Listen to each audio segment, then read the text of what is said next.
در ادامه بررسی علل ناباروری با منشأ زنانه، بررسی اوولیتوری دیسفانکشن یا اختلالات تخمک‌گذاری. اختلالات تخمک‌گذاری یکی از شایع‌ترین علل ناباروری در زنان محسوب میشه و طیفی از نارسایی فانکشنال محور هیپوتالاموس هیپوفیز تخمدان را شامل میشه. این اختلالات میتونن به صورت عدم تخمک‌گذاری انوولیشن یا تخمک‌گذاری نامنظم اولیگوالیشن بروز کنن. طبقه بندی WHO برای اختلالات تخمک‌گذاری شامل گروه 1 هایپوگونادوتروپیک هایپوگونادیسم یا هایپوتالامیک پیتویتری فیلر، گروه دوم نورموگونادوتروپیک انوولیشن یا هایپوتالامیک پیتویتری اوواریان دیسفانکشن، گروه سوم هایپوگونادوتروپیک هایپوگونادیسم یا اوواریان فیلر و گروه چهارم هایپرپرولاکتینمی است. گروه اول شامل نارسایی هیپوتالاموس هیپوفیز هایپوگونادوتروپیک هایپوگونادیسم ناشی از کاهش ترشح GnRH و به دنبال آن کاهش FSH و LH. علل شامل استرس شدید، کاهش وزن ناگهانی، اشتهای عصبی، ورزش‌های سنگین و نارسایی مادرزادی محور هیپوتالاموس هیپوفیز مثلا سندرم کالمن. یافته‌ها به صورت آمنوره اولیه یا ثانویه، FSH و LH پایین، استادیول پایین.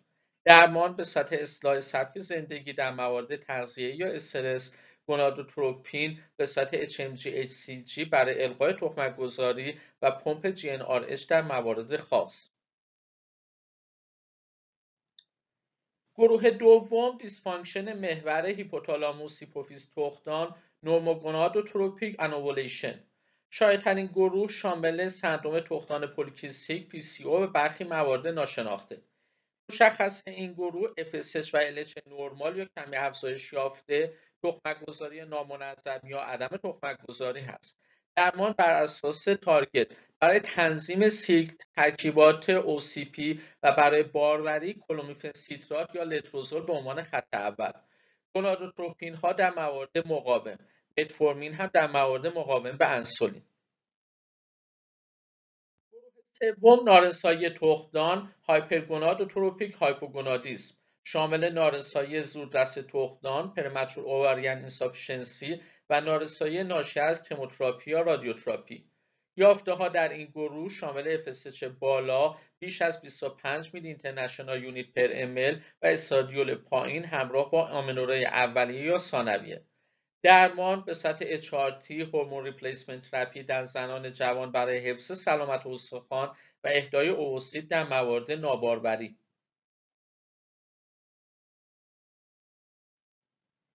گروه چهارم هایپرپرولاکتینمی. افزایش پرولاکتین باعث مهار GnRH و در نتیجه کاهش LH و FSH میشه. علل شامل آدنوم هیپوفیز، پرولاکتینوما، داروها مانند متوکلوپرامید، TCA ها و آنتیسایکوتیک ها و کمکاری تیروئید. یافته‌ها به سطح آمنوره، گالاکتوره و ناباروری، پرولاکتین بالا. بررسی MRI هیپوفیز در موارد مشکوک مورد نیاز است. درمان آگونیست‌های دوپامین مانند بروموکریپتین و کاورگولین، درمان جراحی یا رادیوتراپی در موارد ماکروآدنوم مقاوم. ارزیابی تشخیصی در بیماران با اختلال تخمک‌گذاری. بررسی هورمونی اولیه شامل اندازه‌گیری FSH، LH و استرادیول برای افتراق نارسایی اولیه و ثانویه تخمدان، ارزیابی پرولاکتین برای بررسی هایپرپرولاکتینمی، TSH برای بررسی کمکاری تیروئید و تستوسترون آزاد و دیهیدروئپیاندروسترون سولفات برای بررسی هایپراندروژنیسم در PCO و تومورها. بررسی ها شامل سونوگرافی ترانسواژینال برای بررسی فولیکولوژنز و الگوی تخمدانی برای PCO و نارسایی تخمدان، ارزیابی آندرومتر در فاز لوتال با آزمایش پروژسترون در فاز لوتال، اندازه‌گیری پروژسترون در روز 21 تا 23 سیکل برای تایید تخمک‌گذاری و تست‌های تکمیلی بر اساس یافته‌ها، MRI هیپوفیز در موارد مشکوک به آدنوم و تست چالش کلومیفن برای بررسی ذخیره تخمدانی.